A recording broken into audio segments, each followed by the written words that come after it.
বিশ্ববিদ্যালয় থেকে।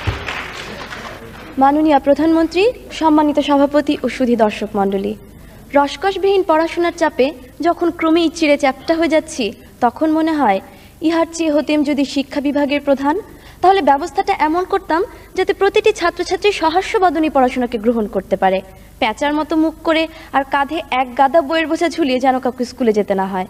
আর ছোট ছোট বাচ্চাদের বইয়ের বোঝা দিনে দিনে যেভাবে বাড়ছে, তাতে ছেলেমেয়েদের পক্ষে এই ভারী বোঝা টেনে আর স্কুল কলেজ আসা সম্ভব হবে না। অদূর ভবিষ্যতে হয়তো বাচ্চাদের বইয়ের বোঝা টানা একটা দারুণ লাভজনক পেশায় পরিণত হবে।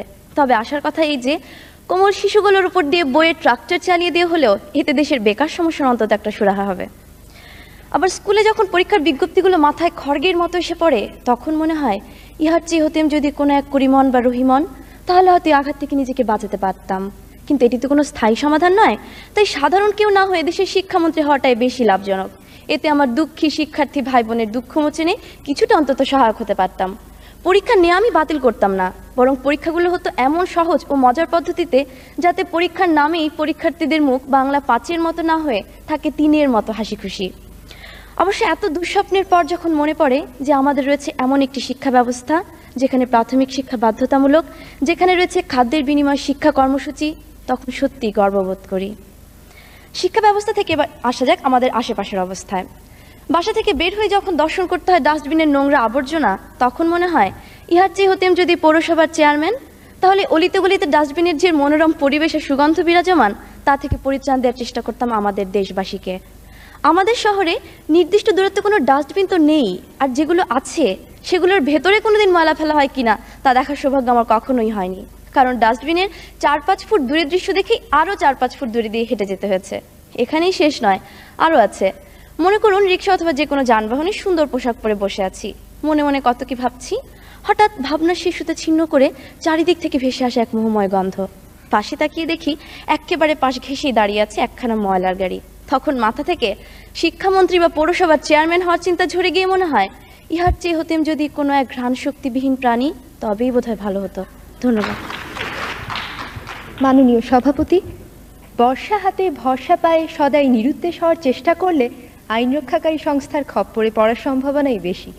আমি নির্বিবাদী মানুষ, মুরগি কাটা দেখলেই মন খারাপ হয়ে যায়। তবে ছোটবেলায় নিজেকে বীরপুরুষ ভাবতে মন্দ লাগতো না। হাড়ে রেড়ে বলে কেউ এগিয়ে এলে মাকে রক্ষার ভার যদি আমার উপর এসে পড়তো, সেটা কেমন মজা হতো জানি না। কিন্তু আমার অধ্যাপিকা মা গায়ে এক রত্তিও সোনা পড়েন না, সুতরাং কল্পনার সেই বীরপুরুষ বেশি দিন টিকতে পারেনি। তবে ভীতু ভদ্রলোক হওয়ার যে বিপদ আছে, সেটাও খুব অল্প বয়সেই জানা হয়ে গেছে। বান্ধবী এসে একদিন বলল, এসো আমরা আমাদের সবচেয়ে প্রিয় জিনিস বদলা বদলি করি। আমার চমৎকার বিদেশি ছবি আঁকা পেন্সিল বাক্সটা গেল, বিনিময়ে পেলাম তার পরিত্যক্ত রাবার। শুনে সবাই হেসে বলল, একটু চালাক চতুর হতে হয়। কিন্তু আমার খুব দুঃখ হলো যখন দেখলাম ও আর আমার কাছে আসছে না। একবার এক আবৃত্তি প্রতিযোগিতায় যোগ দিলাম। কাছ থেকে সংস্কৃতি অঙ্গনে সব পরিচিত তারকাদের দেখে চমকিত হলাম, কিন্তু আমার পালা আসার সঙ্গে সঙ্গে শুরু হলো তাদের চা খাওয়ার পর্ব। কারো আর প্রতিযোগীর দিকে দৃষ্টি নেই। এত দুঃখ হলো, কয়েক মুহূর্তের জন্য বেদুইন হয়ে যাওয়ার ইচ্ছে হয়েছিল হয়তো। পরে ভাবলাম, তারকারাও তো রক্ত মাংসেরই মানুষ। বেচারা জন লেনন তো খ্যাপা ভক্তের হাতে প্রাণই দিয়ে দিলেন। সুতরাং তারকা হওয়ার স্বপ্নও বাদ। কিন্তু একটা প্রতিযোগিতা কিছুতেই এড়ানো যায় না।